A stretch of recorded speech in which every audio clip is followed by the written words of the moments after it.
नमस्कार। देश देशांतर में आपका स्वागत है। मैं हूं आरफा खानम शेरवानी। आज देश देशांतर में हम बात करेंगे पड़ोसी देश पाकिस्तान की।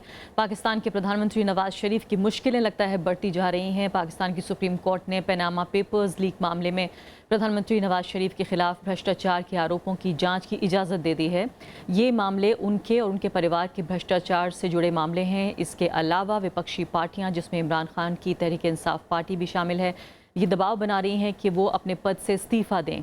पीओके में भारतीय सेना के सर्जिकल स्ट्राइक के बाद शरीफ सरकार पहले से ही दबाव में है। अब भ्रष्टाचार के इन आरोपों से कैसे निपटेंगे नवाज शरीफ और कहां तक ये उन्हें लेके जाएगी, ये जानने की हम कोशिश करेंगे। और क्या वाकई पाकिस्तान में एक राजनीतिक उथल पुथल का माहौल बनता हुआ नजर आ रहा है? क्या वाकई प्रधानमंत्री पद से उन्हें इस्तीफा देना पड़ सकता है अगर मामला उन पर साबित हुआ? ये जानने की कोशिश करेंगे। हमारे साथ राना बैनर्जी मौजूद हैं, फॉर्मर स्पेशल सेक्रेटरी हैं कैबिनेट सेक्रेटरीट। दूसरे खास मेहमान जितेंद्र कुमार त्रिपाठी हैं, राजदूत रह चुके हैं कई देशों में। डॉक्टर नफीस अहमद हैं हमारे साथ, प्रोफेसर हैं साउथ एशियन यूनिवर्सिटी में। और साथ ही दो और ख़ास मेहमान जल्दी जुड़ जाएंगे हमारे साथ, उनसे भी हम बातचीत करेंगे।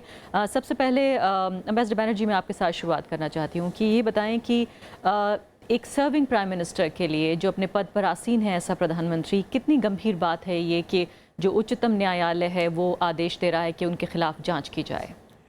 नहीं, गंभीर बात तो ज़रूर है, लेकिन मैं नहीं मानता कि मुश्किलें उनके लिए बढ़ती जा रही हैं। पहली बात तो यह है कि पनामा पेपर्स में उनका अपना नाम नहीं है, उनकी परिवार के लोगों का नाम है, उनके बेटों का और उनकी बेटी का, जो ऑफशोर अकाउंट्स पाए गए हैं उनके नाम से हैं।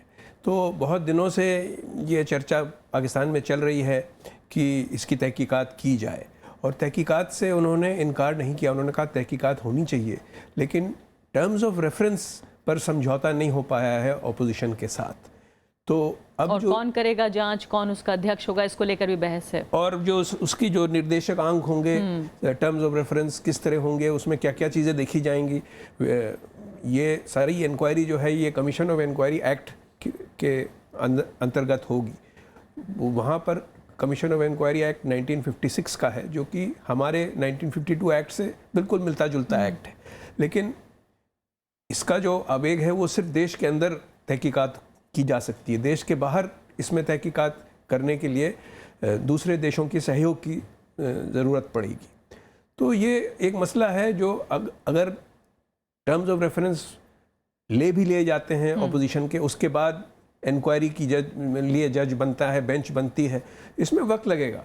और फ़िलहाल जो मुश्किल थी वो ये था कि इमरान खान आंदोलन कर रहे थे और आंदोलन में बहुत लोगों को ले आने की धमकी दे रहे थे। 10 लाख लोग इस्लामाबाद में ले आएंगे, और उसमें कोई अगर मुठभेड़ हो जाती, कुछ आतंक हो जाता, तब और मुश्किल उनकी बढ़ जाती। लेकिन अच्छा राजनीतिक बिंदु, एक पॉलिटिकल पॉइंट तो अब भी उन्हें मिल गया कि कोर्ट ने इस बात को स्वीकार कर लिया कि जांच होनी चाहिए। वो एक फेस सेवर मिला उनको, उससे ज़्यादा कुछ नहीं मिला है अब, क्योंकि ये मामला जो है ये काफ़ी लंबा टल जाएगा, 2018 तक वैसे ही खिंच जाएगा मेरी राय में। इस वक्त हमारे साथ कराची से मौजूद है नुसरत अमीन साहब, सीनियर जर्नलिस्ट हैं, जियो टीवी पाकिस्तान से जुड़े हुए हैं। नुसरत अमीन साहब, ये बताइए कि कितना बड़ा सियासी मामला पाकिस्तान में ये है कि एक सर्विंग प्राइम मिनिस्टर के लिए सुप्रीम कोर्ट ने पाकिस्तान की इस बात की इजाज़त दे दी है कि उनके खिलाफ जांच बिठाई जाए। कितना बड़ा सियासी मसला बन सकता है? क्या वाकई प्राइम मिनिस्टर नवाज शरीफ के लिए ये इतना बड़ा कोई पॉलिटिकल क्राइसिस बन सकता है कि उन्हें रिज़ाइन करना पड़े?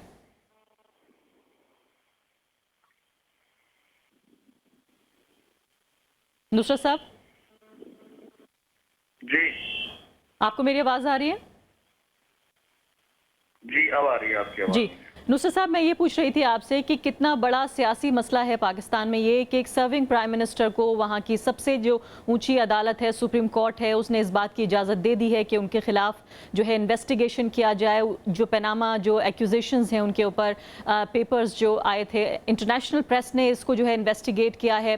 क्या वाकई इतना संगीन भी हो सकता है ये मामला कि खुद जो है प्राइम मिनिस्टर को रिज़ाइन करना पड़े?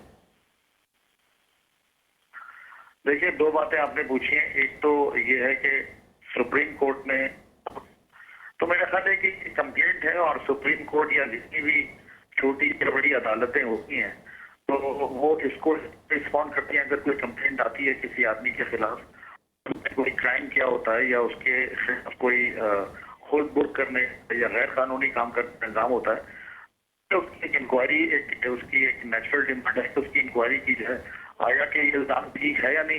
तो उसी तरह सुप्रीम कोर्ट ने उसको अलाउ किया है, बिल्कुल मैं समझता हूँ कि बिल्कुल सही कदम है सुप्रीम कोर्ट का, और यही होना चाहिए था लीगली। दूसरी बात यह है कि इसका रिजल्ट क्या होगा। तो मैंने अब तक जितना स्टडी किया है ये ऑफशोर कंपनीज का लीगल पर्सपेक्टिव में, कानूनी तनाजुर में, मैंने अब तक जो इसको स्टडी किया, मैंने इस पे जियो टेलीविजन के लिए डॉक्यूमेंट्री भी मैं इस इशू के ऊपर बना चुका हूँ डिटेल। और मुझे ये लगता है कि ये जो ऑफशोर कंपनीज हैं इनमें अगर किसी शख्स का कोई अकाउंट है जो किसी दूसरे मुल्क का शहरी है, मिसाल के तौर पर मैं पाकिस्तान या हिंदुस्तान का अगर शहरी हूँ और मेरी कंपनी है अमेरिका में या तो मेरे ख्याल है कि कानूनी तौर पे ये बहुत मुश्किल होगा कोर्ट रूम के अंदर एविडेंस को प्रोड्यूस करना और उसके बाद सजा होना। तो मैं समझता हूँ कि, और फिर अगर हो जाता है, फर्ज कीजिए कि मैं ये अज्यूम कर लूँ कि अगर की बात हो भी जाती है, तो मैं समझता हूँ कि उसमें नवाज शरीफ अकेले नहीं होंगे, उसमें न सिर्फ नवाज शरीफ होंगे बल्कि उनकी अपनी पार्टी, उनकी अपोजिशन पार्टी, खुद इमरान खान और इमरान खान की फैमिली के लोग भी उसके झटके से बचेंगे नहीं।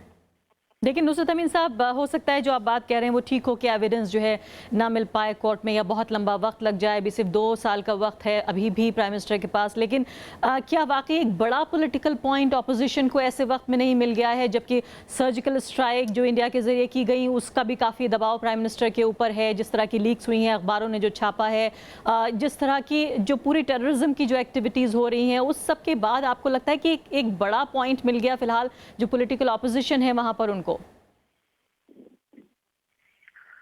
देखिए, शायद देखा होगा आपने क्रिकेट मैचेस से पहले, हम जब जवान होते थे तो क्रिकेट मैचेस देखने जाते थे, इंडिया पाकिस्तान इंग्लैंड, तो मैच शुरू होने से पहले जो खिलाड़ी हमारे मशहूर खिलाड़ी तो बहुत यंग होते थे, जब वो मैच शुरू होने से पहले रिहर्सल कर रहे होते थे, जब एक्सरसाइज कर रहे होते थे, तो जब आप उन्हें देखना शुरू करते थे, जैसे कैमरा उनकी तरफ जाता था तो वो एक्टिव हो जाते थे, और जब वो कैमरा नहीं होता था तो वो ढीले ढाले अपना घूम रहे होते थे।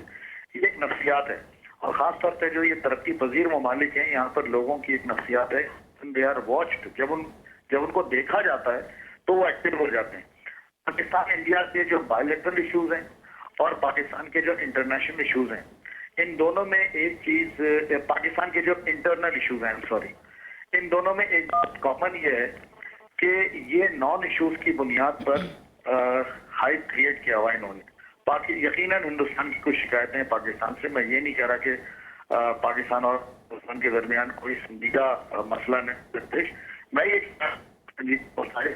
हल किए जा सकते हैं बैठकर, हमें बैठकर बात करने नहीं आती, नंबर 1। नंबर 2 ये कि पाकिस्तान के अंदर जो दाखिली मसले हैं, जो इंटरनल इश्यूज हैं, जो पीटीआई का जो गवर्नमेंट के खिलाफ जो स्टैंड है, मैं ये समझता हूँ कि ये एक सिंपल लॉ सूट के जरिए इस इशू को एड्रेस किया जा सकता था, और उसके जरिए जस्टिस प्रोवाइड किया जा सकता था, और क्रिमिनल्स को सजाएं दी जा सकती थी अगर वो क्रिमिनल हैं। मैं जो आपसे ये अर्ज कर रहा था कि कोर्ट रूम के अंदर एविडेंस प्रोड्यूस करना मुश्किल है, उसका मतलब ये नहीं था कि किसी ने गलत काम नहीं किया, या मैं ये नहीं कह रहा कि नहीं, आपकी बात समझ गए नुसरत साहब, आप ये कह रहे हैं कि मामला इंटरनेशनल है और कोर्ट में प्रोड्यूस करना जी अकाउंट होना गलत बात तो नहीं है। ठीक है, मुझे बताएं। जी ठीक है।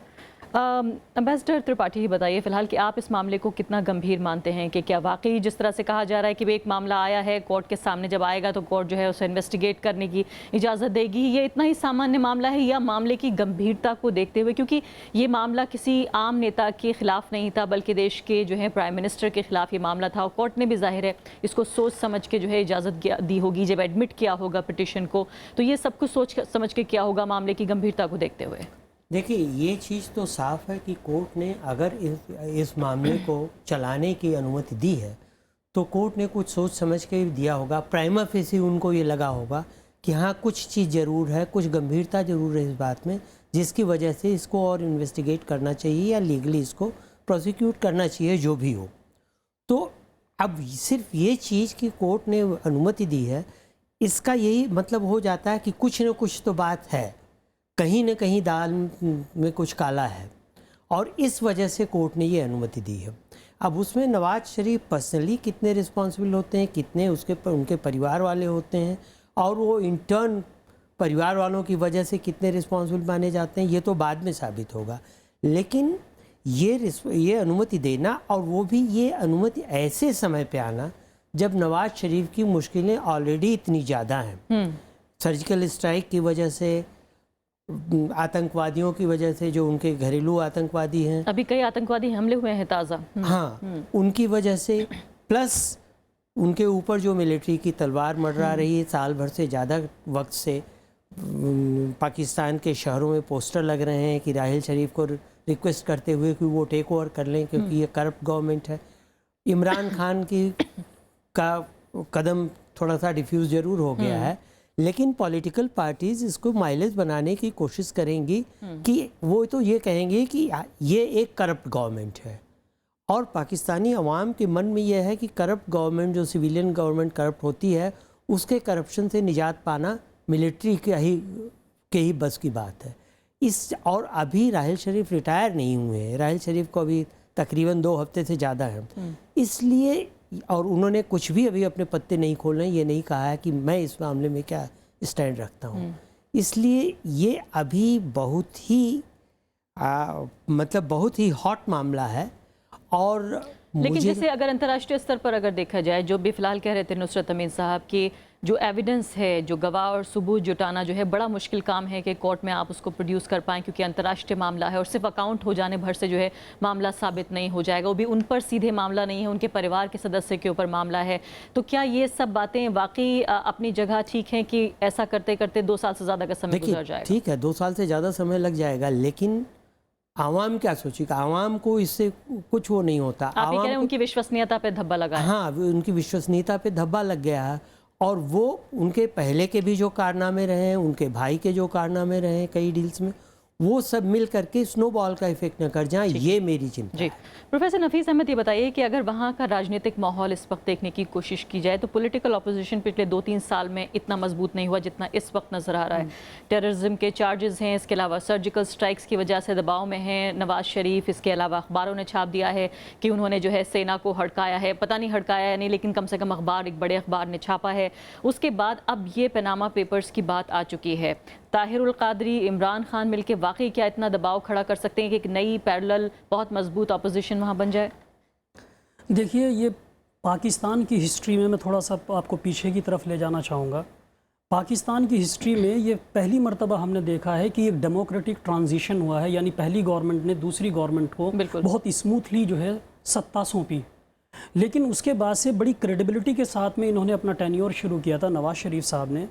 उसके बाद में चीज़ें इनके हाथ से निकलती गई। हालांकि कयानी साहब ने बहुत, इससे जो पहले जर्नल थे राहिल शरीफ साहब से पहले, उनका किरदार बिल्कुल एक डेमोक्रेटिक तरीके से एक सिविलियन गवर्नमेंट के लिए अकाउंटेबल रहने का रहा है। लेकिन पिछले कुछ दिनों से, जैसे आपने भी फरमाया कि पिछले कुछ दिनों से इस तरह के हालात बनते जा रहे हैं, ख़ासतौर से सर्जिकल स्ट्राइक्स का इम्पैक्ट, उसके बाद टेररिज्म, होम ग्रोन टेररिज्म का भी शिकार वो अपने आप को बताते हैं। हालांकि उसको प्रमोट भी करते हैं, क्योंकि उसको प्रमोट करने का एक स्टेट इंस्ट्रूमेंट है, स्टेट पॉलिसी उनकी बन गई है। कुछ गवर्नमेंट एक्टर्स हैं, कुछ गवर्नमेंट टॉलरेटेड एक्टर्स हैं, जिन्हें स्टेट टॉलरेटेड एक्टर्स कहते हैं, जिनकी कोई अकाउंटेबिलिटी नहीं होती, लेकिन वो स्टेक होल्डर्स होते हैं पॉलिसी मेकिंग में, इंटरनेशनल रिलेशंस में, ग्लोबल पर्सपेक्टिव्स को इन्फ्लुएंस करते हैं, फॉरेन पॉलिसी को इन्फ्लुएंस करते हैं।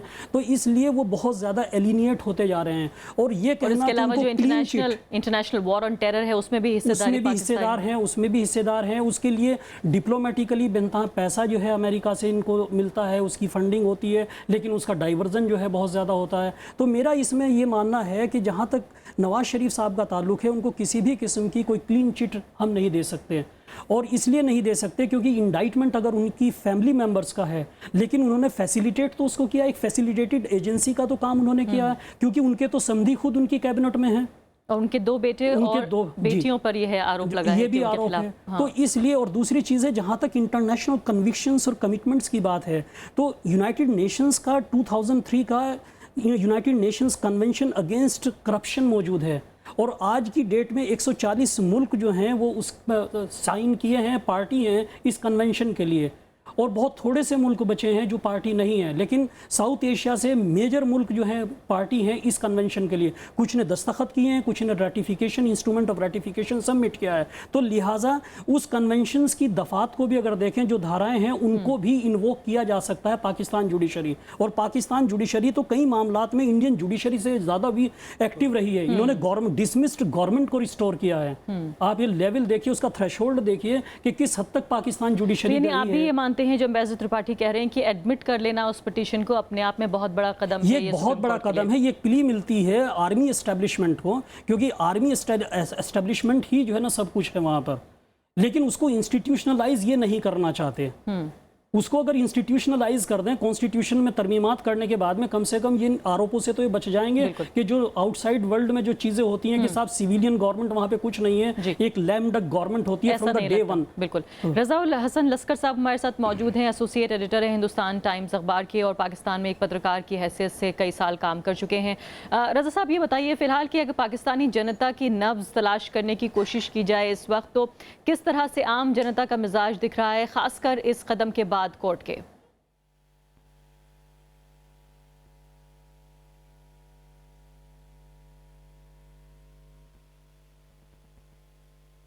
रज़ा साहब हमारे साथ लगता है मौजूद नहीं है। राना बनर्जी बताइए फिलहाल कि ये भी आरोप लगाना मुश्किल है अब प्रधानमंत्री नवाज शरीफ के लिए कि शायद ऑपोजिशन ने या विपक्ष ने कोई आरोप लगा दिया होगा। ये इंटरनेशनल एजेंसी है, इंटरनेशनल जो है ग्रुप है जर्नलिस्ट का, जिन्होंने ये इन्वेस्टिगेट किया और उसके बाद ये मामला सामने आया है। क्या आपको लगता है कि जिस तरह की राजनीतिक अस्थिरता अगर बनती है, पनपती है, तो ये भारत के लिए भी बहुत अच्छा नहीं है? नहीं, मैं इस चीज़ से सहमत नहीं हूँ। भारत पर इसका कोई खास प्रभाव अभी नहीं पड़ेगा। हमको इस बात को समझने की ज़रूरत है, अगर मिड टर्म इस्तीफा देना पड़ गया, राजनीतिक अस्थिरता हुई? नहीं, ऐसी संभावना नहीं है। हमको इस बात की समझने की ज़रूरत है, जो सर्जिकल स्ट्राइक से दबाव बना है वो पाकिस्तान की सेना पर पड़ा है, प्रधानमंत्री पर नहीं पड़ा है। क्योंकि सबको मालूम है कि भारत के प्रति जो भी सिद्धांत लिए जाते हैं वो सेना से लिए जाते हैं। तो इसीलिए जो है, जो डॉन में रिपोर्ट निकली कि सिविलियन लीडरशिप ने जो है सेना को दोषी ठहराया टेररिज्म पे और आइसोलेशन, फॉरेन पॉलिसी के आइसोलेशन के बारे में, ये जो रिपोर्ट निकली ये बहुत वेल टाइम्ड रिपोर्ट थी। रहील शरीफ पे जो धब्बा लगा है उनके सैनिक शासनकाल के समय, ये स्ट्राइक हो जाने की वजह से, इसी टाइम पर उन्होंने सोचा कि शायद मैं फिर थोड़ा सा शक्तिवान हो जाऊं, नवाज शरीफ ने सोचा, और इस तरह की बात अखबार में छाप दी गई। उसके बाद सेना बहुत नाराज़ हुई, कोर कमांडर्स ने कॉन्फ्रेंस की और उसके बाद उन्होंने इंफॉर्मेशन मिनिस्टर परवेज़ रशीद को इस्तीफ़ा देने के लिए मजबूर कराया। शहबाज शरीफ और निसार अली को बुलाकर कोर कमांडर, आर्मी चीफ के ऑफिस में जाके डांट फटकार लगाई। तो इस तरह की सिचुएशन है। तो इस वक्त मैं समझता हूँ कि नवाज शरीफ को कुछ राहत मिली है, क्योंकि सुप्रीम कोर्ट ने केस शुरू करने की अनुमति दे दी है। बहुत पिछले 7 महीने से ये बात चल रही है। तो आप ये कह रहे हैं कि राजनीतिक दबाव दरअसल उनके ऊपर कम हुआ है, ना कि बढ़ गया है? नहीं, कम हुआ है। मैं तो मानूंगा कि कम हुआ है। और 7 महीने से ये बात पैनामा पेपर्स की चल रही है। अगर इस्तीफा देना होता तो जिस वक्त रिपोर्ट निकली थी उसी वक्त देने की बात। और ये भी आप नहीं मानते कि उनकी पिटीशन एडमिट हो जाने की वजह से उनकी विश्वसनीयता पे कोई सवाल हुआ है? नहीं उठा है, क्योंकि यहाँ पर देखिए भ्रष्टाचार जो है साउथ एशियन कंट्रीज में आम जो है जनता को ज़्यादा प्रभावित नहीं करता है।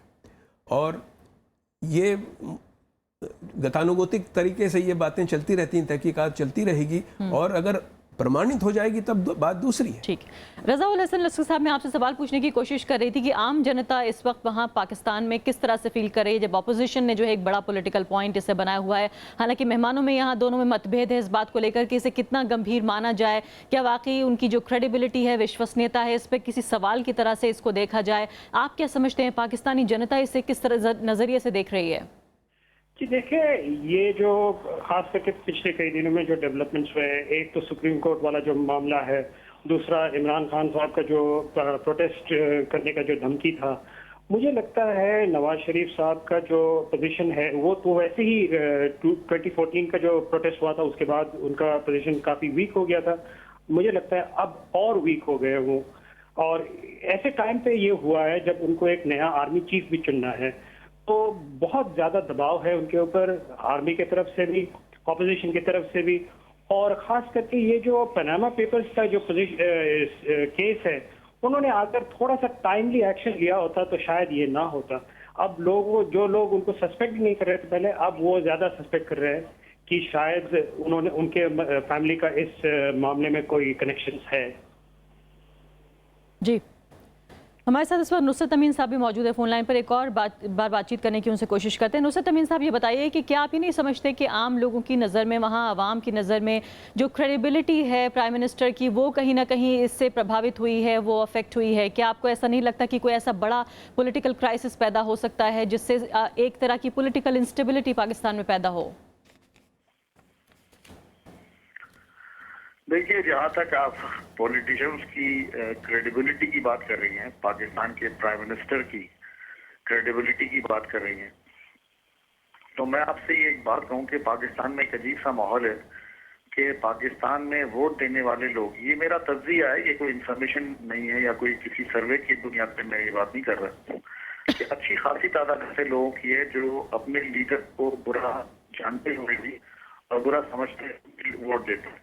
ऐसा पंजाब में भी है, ऐसा खैबर पख्तूनख्वा में भी है, और ऐसा कराची और सिंध में भी है। रही बात यह कि नवाज शरीफ साहब की अपनी क्रेडिबिलिटी क्या है और फ्यूचर पर्सपेक्टिव में अगर उनको देखा जाए, जो अवाम क्या सोच रही है, तो मैं समझता हूँ कि तीसरा टेन्योर है उनका। दुनिया को पता है कि पिछले 2 टेन्योर में उन्होंने कारनामे किए और क्या नहीं किए। ये अलग बात है कि दोनों मरतबा उनकी हुकूमत को टॉपल कर दिया गया, उनकी हुकूमत को गिरा दिया गया, लेकिन तीसरी बार भी जब उनको मौका मिला है तो उन्होंने दिया क्या है मुल्क को। नंबर 2 ये कि पाकिस्तान में देखें, मैं आपसे एक बात ये जरूर करूंगा यहाँ पर कि जो सुप्रीम की बात आपने की थी, उसमें एक सुप्रीम कोर्ट का एक बड़ा फैसला जरूर है, चाहे वो उन्होंने दोनों के नुमाइंदों की मौजूदगी में दोनों से बात करके ये फैसला दिया हो, लेकिन ये एक बड़ी बात है कि पाकिस्तान में जो मौजूदा प्राइम मिनिस्टर हैं उनके खिलाफ मुकदमा दायर करने और मुकदमा चलाने के लिए जो पिटीशन थी वो अलाउ हुई है। नंबर 3 जो मैं ये कहना चाह रहा था वो ये है, पाकिस्तान में मैं समझता हूँ कि इस वक्त जो सूरत हाल है, इस वक्त ऑपोजिशन का जो भी मौक़िफ़ है हुकूमत के खिलाफ जी, उसके अंदर मुझे कोई बहुत बड़ा जोर या उसके अंदर कोई बहुत बड़ी ताकत नजर नहीं आती है। आपको शायद अपडेट मैं करना चाहूंगा यहाँ पे, मुझे इस गुफ्तगू में अंदाजा नहीं हुआ कि जो कुछ कल हुआ है उसके ऊपर गुफ्तगू नहीं की अभी तक आपने। देखें, पीटीआई की सारे एजिटेशन का जो गुब्बारा था वो खत्म हो गया, फूल खत्म हो गया था। उन्होंने बहुत सारे हीले बहाने बनाए कि जी, आपकी आवाज़ हमारे तक नहीं पहुंच पा रही है। फिलहाल एम्बेसडर त्रिपाठी बताइए, वो कह रहे हैं कि ऑपोजिशन भी बहुत ज़्यादा मजबूत नहीं है और ये बहुत बड़ा कोई पॉलिटिकल पॉइंट नहीं बन पाएगा उनके सामने। क्या आपको भी वाकई ऐसा लगता है? क्योंकि अगर देखा जाए बेनज़ीर भुट्टो की परिवार में भी और कोई बहुत बड़ा नेता इस वक्त नज़र नहीं आ रहा। इमरान खान का भी अगर माना बबल बस्ट हो जाता है तो पॉलिटिकल अपोजिशन तो फिर रहा ही नहीं पाकिस्तान में।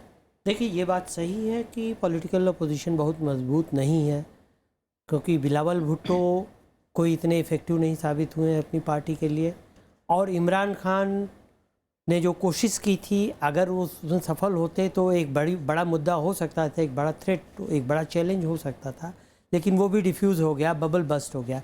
लेकिन अब जब ये एक मुद्दा अपोजिशन के हाथ लगा है, जिसमें वो ये कह सकते हैं कि करप्शन के चार्जेस में कुछ दम था, तभी सुप्रीम कोर्ट ने मुकदमा चलाने की परमिशन दी है।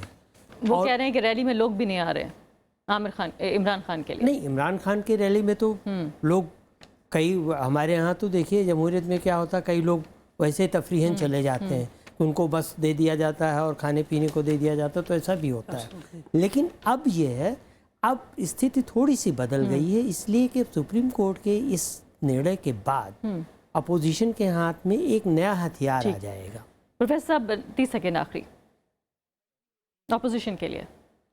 आप ये समझते हैं कि इमरान खान का बबल बस्ट हो गया है? मैं सिर्फ किसी का नाम ना भी लेते हुए, लेकिन एक चीज़ जो तस्वीर उभर कर के आ रही है कि हमारे यहाँ एक तो पॉलिटिकल एस्टेब्लिशमेंट की जगह जो है एक वैक्यूम पैदा होता जा रहा है पाकिस्तान में। दूसरी तरफ आर्मी को एक अपॉर्चुनिटी मिल रही है रीअसर्ट करने की। मैं ये तो नहीं कहूँगा कि मौजूदा आर्मी चीफ जो है वो टेक ओवर करने की पोजीशन में है, 1999 को रिपीट करेंगे या आने वाले नए चीफ जो है ना कुछ करेंगे, लेकिन एक आर्मी की मेजर से सारे मामलात में होने जा रही है। अगर कहीं पर पॉलिटिकल स्पेस है तो वो एबॉलिश होता जा रहा है और इससे प्राइम मिनिस्टर कमजोर होंगे, इससे प्राइम मिनिस्टर कमजोर हो रहे हैं। एक पॉलिटिकल वैक्यूम की तरफ जो है वो पाकिस्तान बढ़ रहा है। जी हाँ, तो सबसे फिलहाल important कम से चीज़ कम ये है। पैनल की राय इस पे बटी हुई नजर आ रही है। फिलहाल एक मेहमान जरूर ये समझते हैं कि बहुत बड़ी बात नहीं है, ये शायद एक कानूनी प्रक्रिया का हिस्सा है, जिस तरह से ये याचिका जो है उनकी स्वीकार की गई है कोर्ट में। लेकिन आने वाले दिनों में देखना होगा कि कितने जो दलीलें हैं और गवाह हैं वो खिलाफ नवाज शरीफ के इकट्ठा हो पाते हैं। इसी से तय होगा कि क्या वाकई राजनीतिक अस्थिरता की तरफ पाकिस्तान बढ़ रहा है या नहीं। इसी के साथ अभी के लिए इतना ही। नमस्कार।